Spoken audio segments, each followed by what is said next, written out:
Bumibip, bip, bip, bip, bip, bip, bip, bip, bip, bip, bip na ba? Ang lahat! Martian! And Rico Panyero! Bip, bip, bip, bip, bip. Bip, bip, bip, bip, bip, bip, bip. Bip, bip, bip, bip, bip. Titilaok! Titilaok! Bip, bip, bip, bip, bip. Ito na ang 101.1 Yes FM Balitang O eto mga Yes Friend, naalala nyo ba ang isang tumatakbo kumakandidato dyan sa Pasig na merong joke patungkol sa mga single mom. Yan. Ngayon mga Yes Friend, ay meron na naman siyang isang nasabi sa kanyang campaign, kaya pinapatawag siya ulit ng COMELEC. Hala! Nako, eto na nga mga Yes Friend, ano? Matapos niya kasing tawagin sa stage ang kanyang staff, no? O former staff, yun ang sabi mga Yes Friend, no? Former staff at ang kanyang pagkaka-comment sa physical attributes. Yan. O, ibig sabihin yung figure ni ate girl. No? So, pinakita sa stage at tinanong kung gaano siya kapayat nung panahon na yon na sa kanyang pagsisilbi at sinabi na hindi daw siya manyak.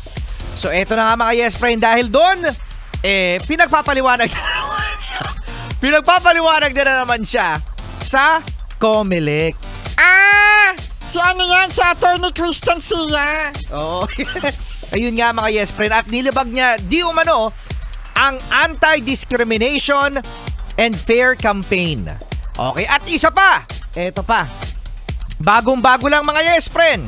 Si Shamsi Sup Sup Lee na tumatakbong Pasig City Councilor umalis na sa kanyang poder. Dahil sa hindi daw naaangkop ang kanyang pinaglalaban sa kanyang kinasasakupan. Okay, so ayun nga mga Yes Friend, ano?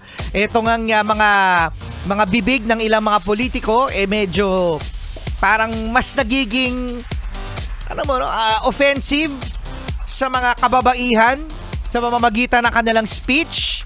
Kaya siguro mas maganda magsayaw na lang sila. O kaya kumanta na lang. Magbudots.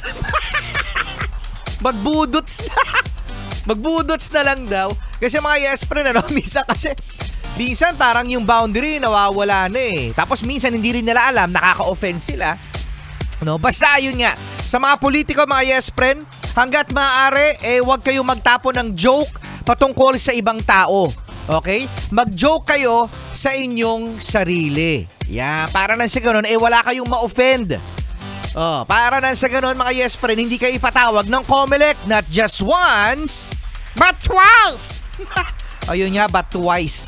Okay, so marami pa mga gimmick ang mga Yes Friend natin, ang mga politiko. Dahil sa papalapit na mga Yes Friend ang eleksyon. So good luck mga Yes Friend sa mga politiko at lalong good luck sa mga boboto. Hoy, ayusin nyo Ayusin niyo raw, sabi ni Martian. Kasama niyo pa rin Rico Panyero. At ang cuteness! Overload! Ang cute-cute ko galat talagang grabe! Martian!